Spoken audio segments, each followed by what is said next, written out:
Hello, listeners. I'm Christina Wong, and this is the Killing Your Number podcast. Not so much a true crime podcast, more like a post crime podcast, where we'll look at what happens to Asian Pacific Islanders after they come home from incarceration, when they finally killed off their inmate number, get their names back, and have to reintegrate into society. In our second episode, Kirn Comes Home, we learned about Kirn's first days home after 20 years incarcerated. And in this episode, we're discussing Kirn's experiences returning to the workforce. What kind of work is available to someone who just got out of prison? Was Kirn's record going to keep him from getting a job? Was he even going to function well in a work environment? Stay tuned and we'll find out.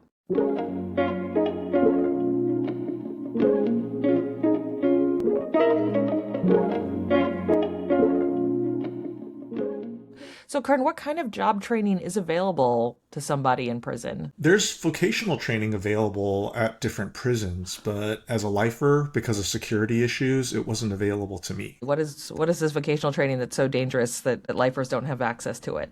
Mainly labor trades like janitorial, landscaping, auto repair, machining and tooling.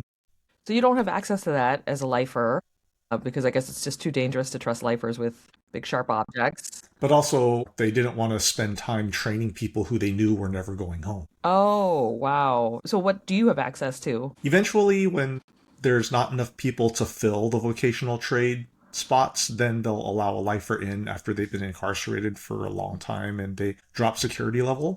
But otherwise, our jobs were limited to picking up trash on the yard, or if you're educated, you're able to work as an office clerk, or you went to school. For people who didn't have a high school diploma, they worked to get their GED or literacy classes if they couldn't read, etc. So can you describe some of the jobs you did have while you were in prison?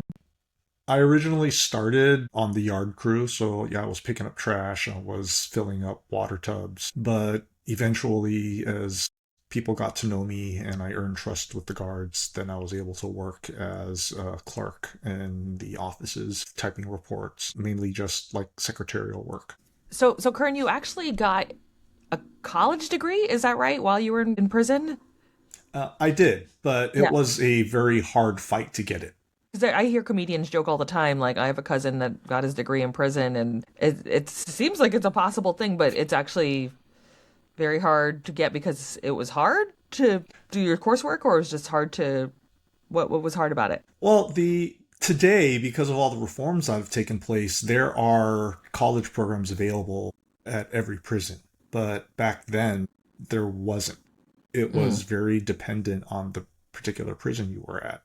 And the prison I was at, there was no educational program available for higher education. So in order for me to get my college degree, my family had to pay for it. And I had to go through all kinds of red tape to get clearance to get it done. You had to pay for it through like an outside school? Yes, just a standard correspondence college. There were universities that offered prison correspondence courses, but they required coordination with the education departments. The state education departments in California doesn't have that. Is that No, that's the the deal? particular prison education departments. Okay. Yeah. Wow. And so in the end, it took me almost 2 years, 2 to 3 years to get clearance finally. And Okay. I was only able to do that because I was able to get one of the chaplains to agree to be my proctor for exams. Because that was Which a means big... they have to just sit there and make sure you don't cheat. Exactly. Wow. Yeah, Okay. that was the big issue. Taking the courses wasn't a problem. It was getting the finals where they were qualified supervisors to do it. Wow. And So what was your degree in?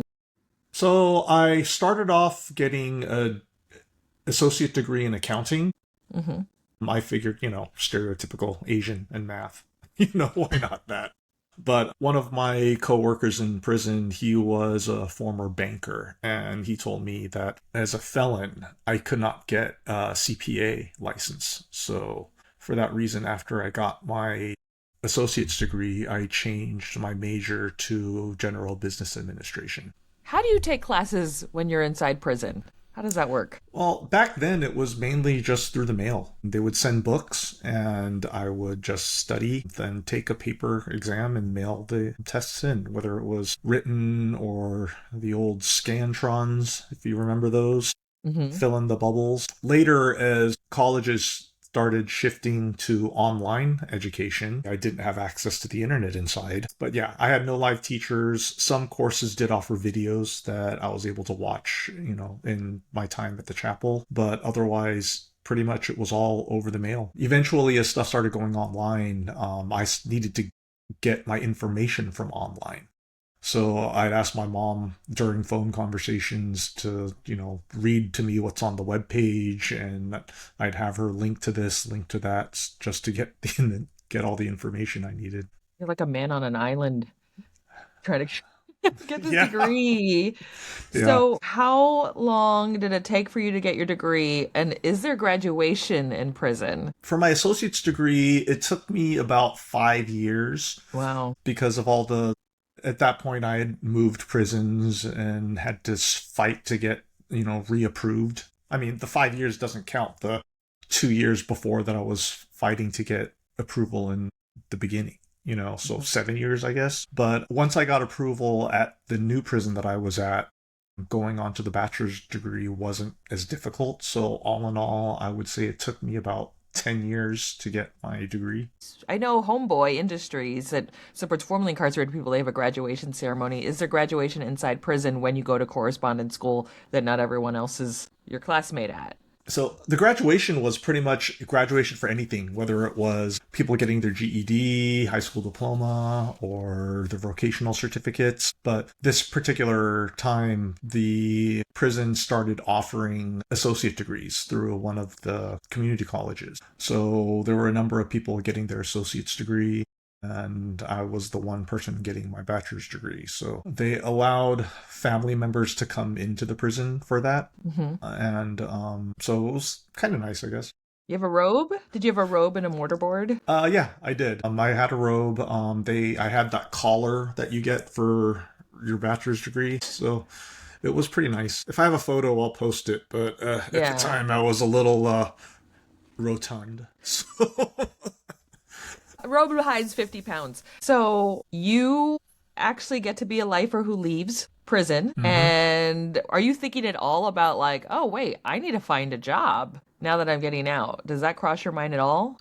So, when you go to your parole hearing, they ask about what are your job prospects. While in prison, obviously, I had the skills gleaned from working in as a secretary, but for the most part, I just developed what I could myself in terms of either the secretarial skills, the typing skills, for data entry or standard office work, but Hmm. also my education. I could do any type of business type of activity, and at that point I had also earned a certificate in computer repair, obviously through book study. But Yeah.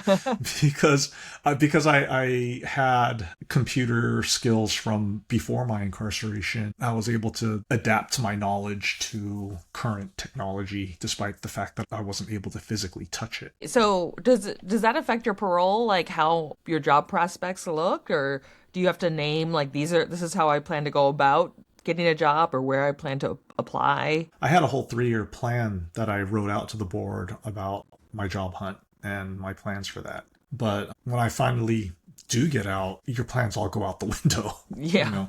I feel like from the folks we know, I know it's very limited in terms of what you can apply for because you've been out of the job market for so long. A lot of our API Rise members are in their 40s, 50s, 60s, and 70s entering the job market for the first time. Can you talk briefly about what tends to be available for people coming out of prison? Back then, it was very hard because the ban the box movement hadn't started yet. And the ban the box movement, for listeners who don't know, it's the law that says you cannot ask about your incarceration history on the job application. In the old times, there was literally a line on the job application that says, "Do you have any felony convictions?" Mm. And 99.9% of the time, if that box was checked, then your application went in the trash. So now in California and many other states, that line is no longer allowed on job applications, and it's only when you actually get to the interview that they're able to ask that question. And so we had a number of people who were applying to jobs, and obviously they couldn't get jobs. I had a friend who applied to do trash sorting at a recycling plant, and they hired him like on the spot, and he was working there for 2 weeks, but then when his background check came back, they had to let him go. And it's like, you're sorting trash and your record didn't Wow. let you. Yeah. Ugh. So that was rough. There were a number of places that didn't care, but my problem was because I earned my bachelor's degree inside, I was overqualified for all these jobs. I couldn't get a job at like Home Depot or a labor position because of it. And I was in a rock and a hard place. So I was telling people at the time, don't get your degree while you're inside, or at the very least, don't put your degree on your resume. Really? Because, yeah, You work for 10 years to get this degree and now you can't even brag yeah. about it. The other thing that sucked was for people coming home back then, just for resources, they would tell them to apply for federal student aid, the FAFSA application. Just to have money to live on.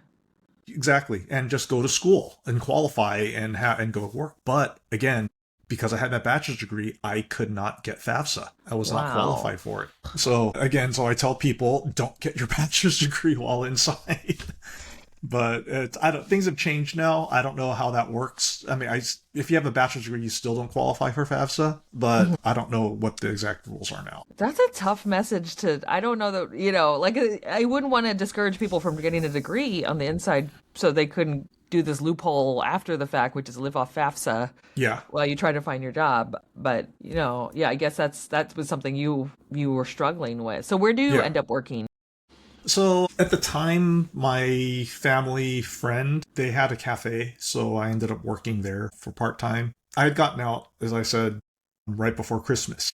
Mhm. And so I signed up for the spring school semester just to fill my time as a transition. So I would go to school in the morning and I would work at the cafe in the afternoons. And that was my uh, life. I was making coffee and waiting tables. One of the courses I took was in computer programming, and I was like one of the top students in the class. And when I talked to the teacher and told him about my history, he was amazed. It's all like, wow, you've been out of the workforce for this long, and here you are. You're doing this well in the class, you should definitely go try to find work, and recommended me to go to a work seminar.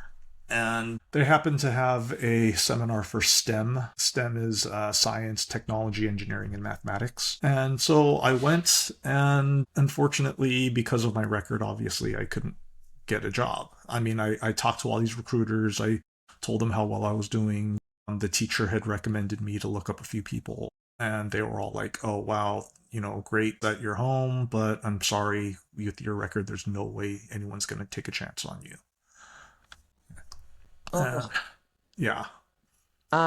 Yeah. So, I mean, and so you're still working at this cafe. Mhm. How was it just working for the first time? Obviously, I had a little bit of anxiety going back and dealing with people, Mhm. but fortunately, I didn't have the facial tattoos, so people weren't like scared of seeing me, and I just looked like Joe Schmo on the street. It took me a little while. I think it took me like about a month to feel comfortable and interacting with the patrons, but it's eventually I got comfortable doing the job.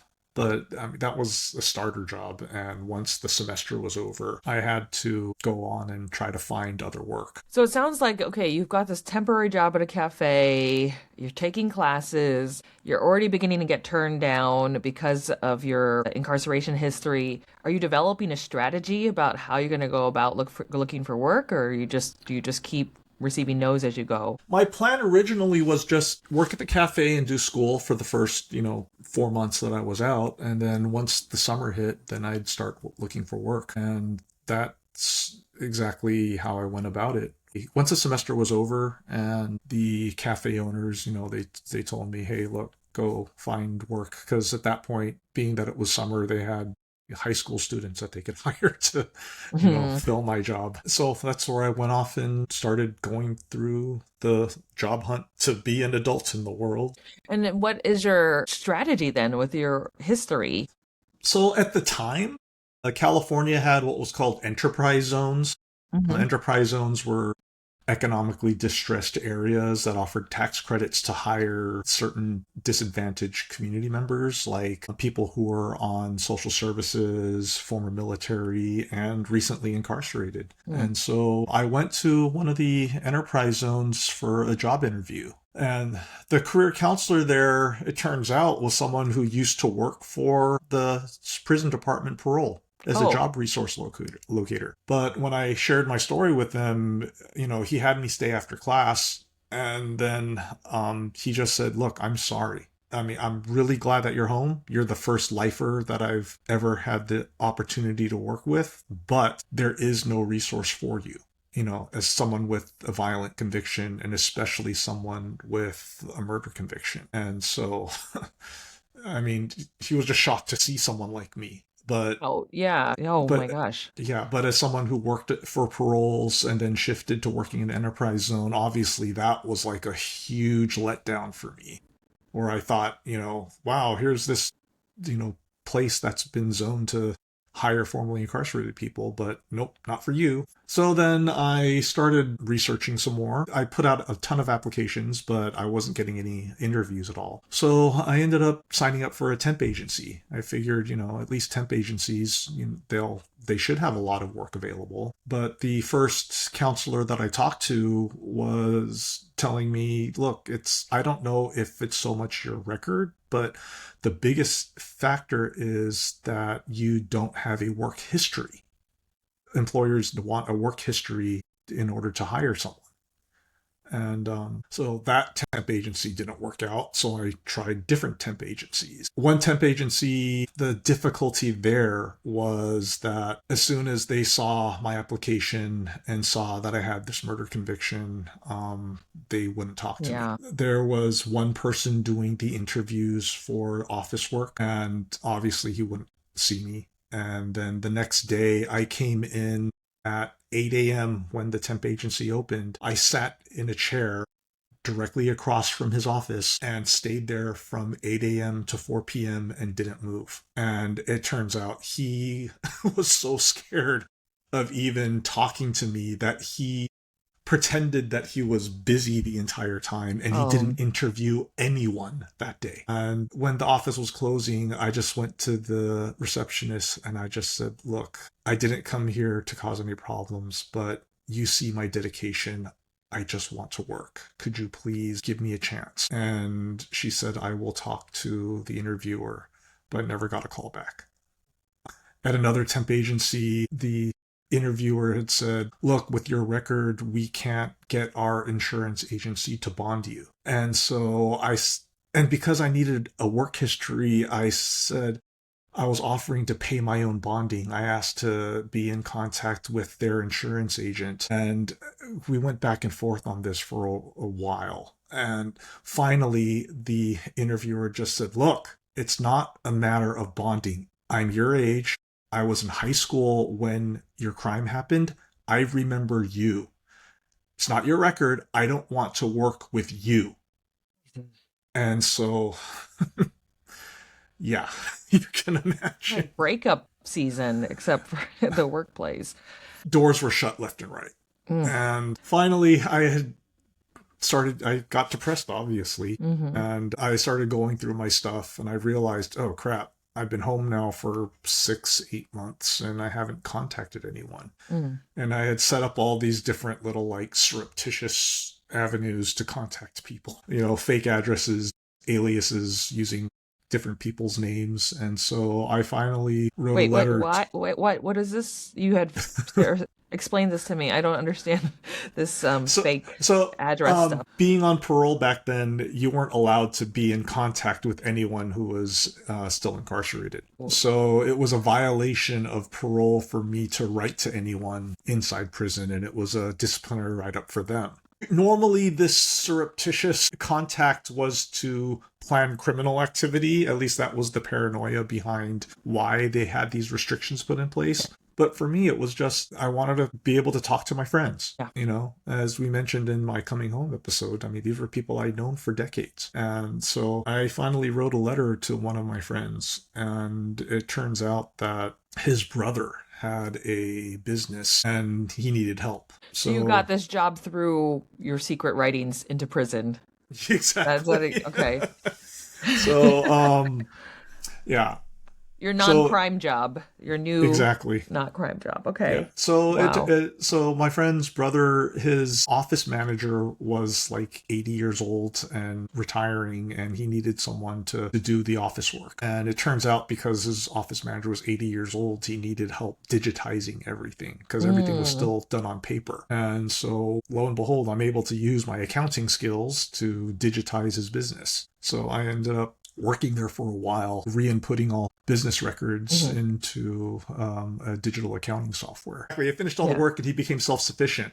And so, so that job ended. I had been trying to find other work, but You're unemployed nothing. again. Yeah, I'm unemployed Hmm. and nothing worked out. I mean, I was offered, I found a job through my martial arts contacts at a national martial arts supply company, but they were based out of San Francisco. And because being on parole, I couldn't get travel clearance. Oh, And if I wasn't a lifer, I would have gotten travel clearance, no problem.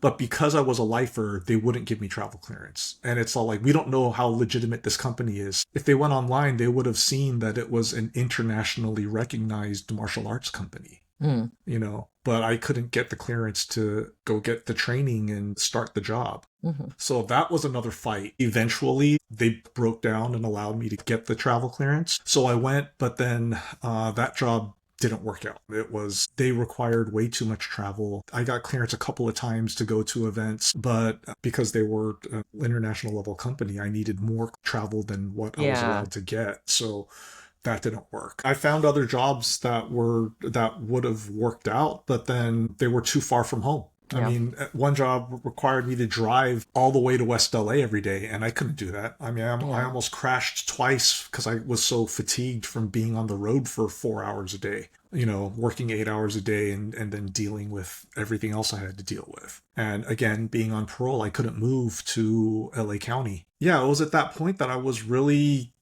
depressed because I was not finding work at all. I was not finding viability Mm. and options. I had gotten involved with the Anti Recidivism Coalition, nonprofit that started after I got out, that was big on the justice reform movement. And because they were based out of LA, a lot of their membership being out of LA, you know, they were doing fine. But again, a lot of these programs were for LA residents, and me being out of Orange County, I couldn't get anything. Yeah, and I want to say, like, even as you're describing this, I don't want to dismiss your experience, but you still had a lot of a privilege that a lot of folks coming out don't. You had the privilege of being able to live with your family when you got out, and you know, even that cafe job, just have a network because some of the folks that we see come out did not have a family that was going to help Mm-hmm. them pay for a degree while they were inside, Yeah. or they're immediately in this position of trying to both pay rent, find a job, and pull their lives together. Mm-hmm. And so even with those advantages, you were still having a hard time, Yeah. you know, Well, adjusting and getting work. I mean, today it's a totally different world. I mean, Hmm. you connected with API Rise at a time after the resources became available, but none of these resources weren't available to me being out of Orange County. There were some resources available to people out of LA, and LA County nonprofits were able to kind of redirect resources that weren't necessarily targeted for specifically for lifers, but at least they had funding to help lifers that Orange County didn't have. And but even so, I mean, there were a number of lifers who paroled to counties where resources weren't available that they ended up committing suicide Yeah. because they didn't want to be the reason why the next person didn't go home. Because Yeah. all it takes is for one person to screw up and have to resort to crime in order to find their next meal. And this is something you've And witnessed too, was lifers who couldn't find work and then they just commit suicide or get back into crime? Is that Um, a that's how it sometimes happens? I mean, the whole cycle of crime back during the mass incarceration era was you come home from prison, but because of your criminal record, you can't find a job. And Hmm. then so you have to go back to committing crime in order to survive. And then that sends you back to prison. But for lifers who worked so hard in order to earn their release, they didn't want to be the reason why the next lifer didn't get his chance. For a lifer to commit a crime, that would have been the catalyst in denying future lifers a parole date. And exactly. So Kern is depressed. Kern can't find work. Kern can't find resources in Orange County, but somehow gets an invite to go up to San Quentin and speak to guys on the inside who are part of the Roots program, which is restoring our original true selves, which is basically Asian American studies at San Quentin. Talk about this visit.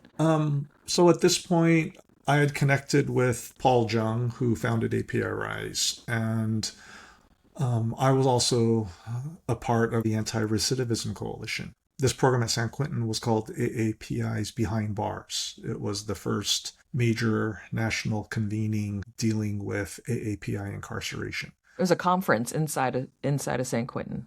Is that It right? was a conference, and one of the days involved a visit to San Quentin. There Mm. were conferences outside the next Okay. day also. But I was invited in, and I told the story in one of our previous episodes about how we weren't supposed to get invited in, but we got cleared. And then at this point, there was a lot of reform happening. But because of the fact that I was already out, I wasn't a beneficiary of any of the reform.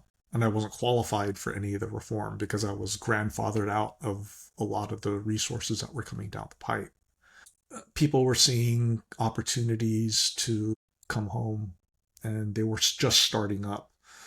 But sitting in on this workshop and hearing people talk, and everyone had all these dreams about how great it would be when they got out. And I remember sitting in the room and remembering how it was that I felt when I was in their shoes. All this hope about how great it will be. And at a certain point, I just kind of lost it because none of those hopes had happened, Mm. you know. You got Um, emotional inside. I got very Well, emotional. it's triggering. You're going back inside a prison. That's crazy. Yeah. Yeah.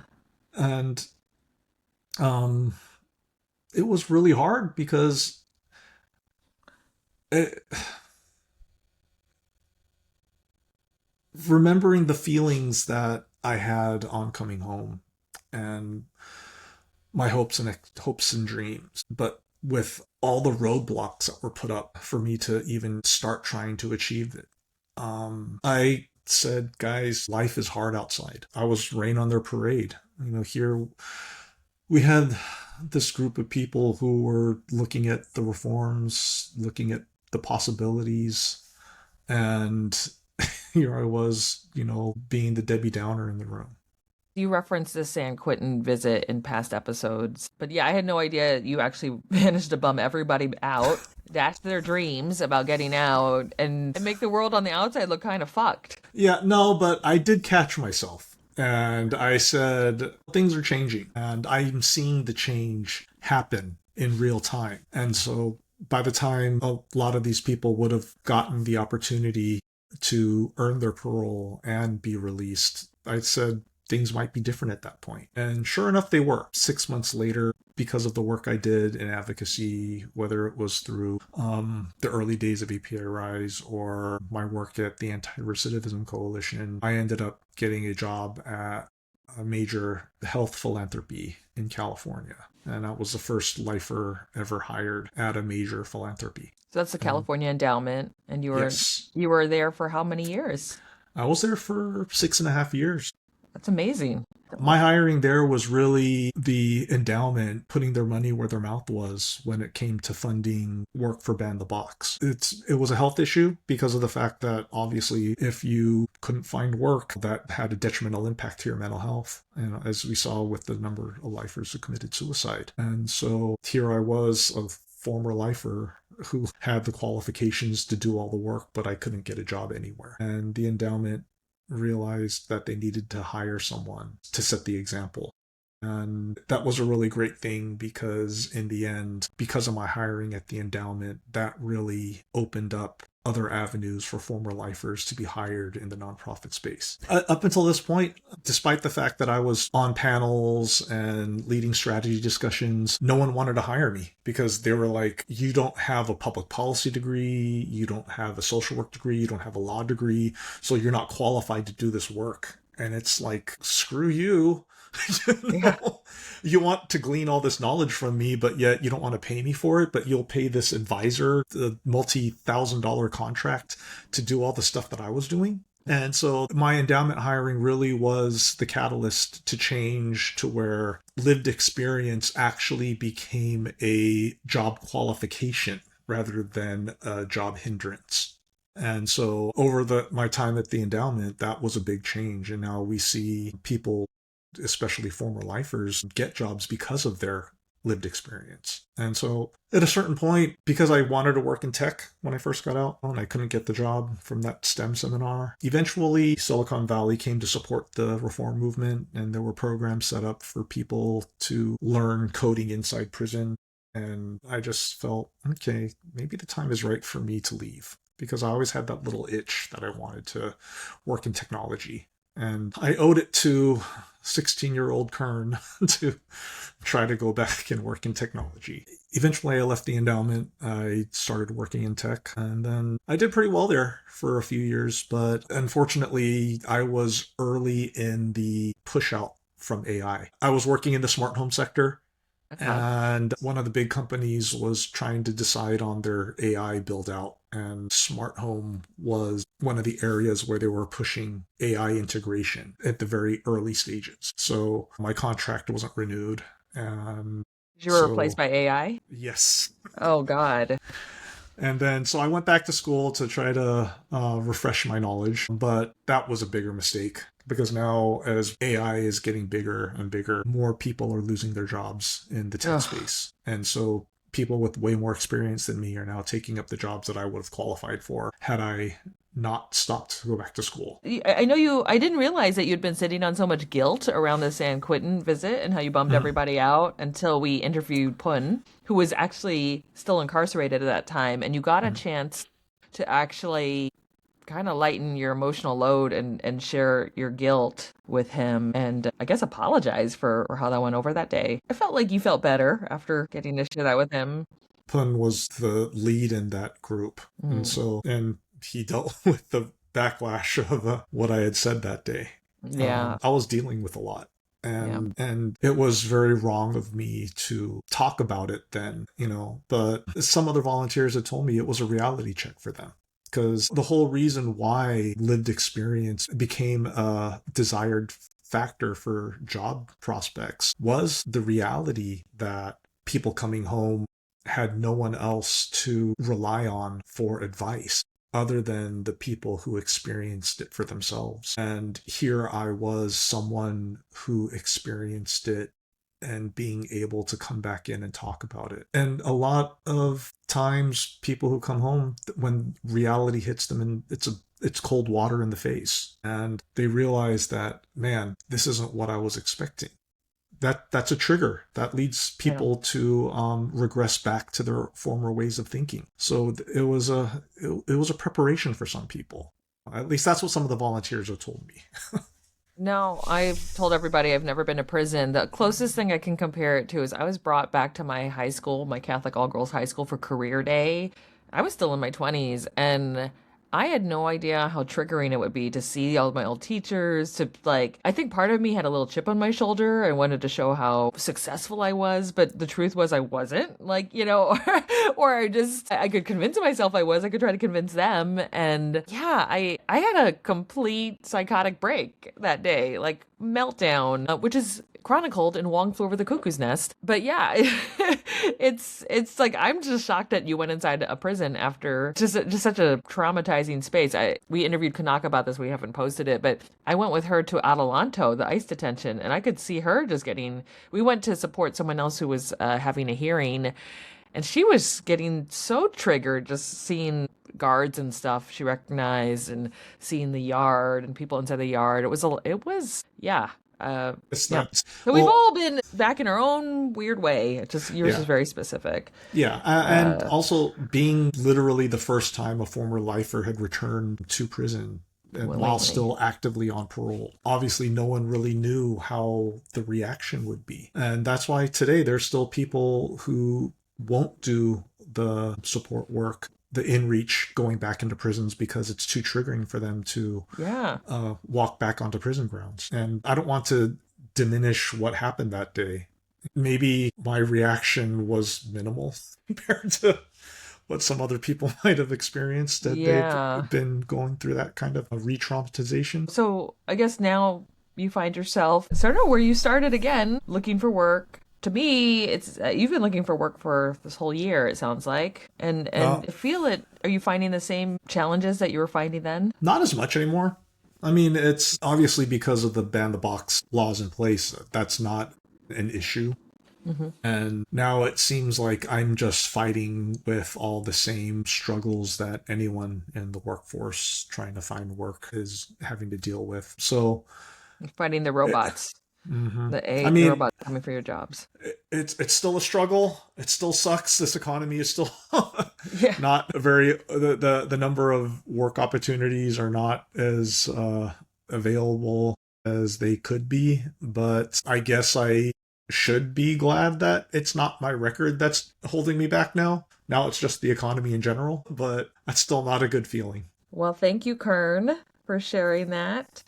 Killing Your Number is made with the support of API Rise. You can learn more about our work at api-rise.org and follow us at social media at API Rise Los Angeles. Our intern is Jade Faircloth.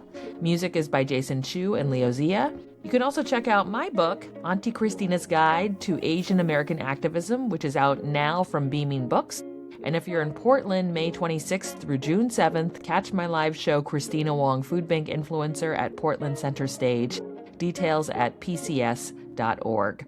You can also follow more episodes of Killing Your Number at killingyournumber.com or on Instagram at Killing Your Number Podcast. Thanks, everybody.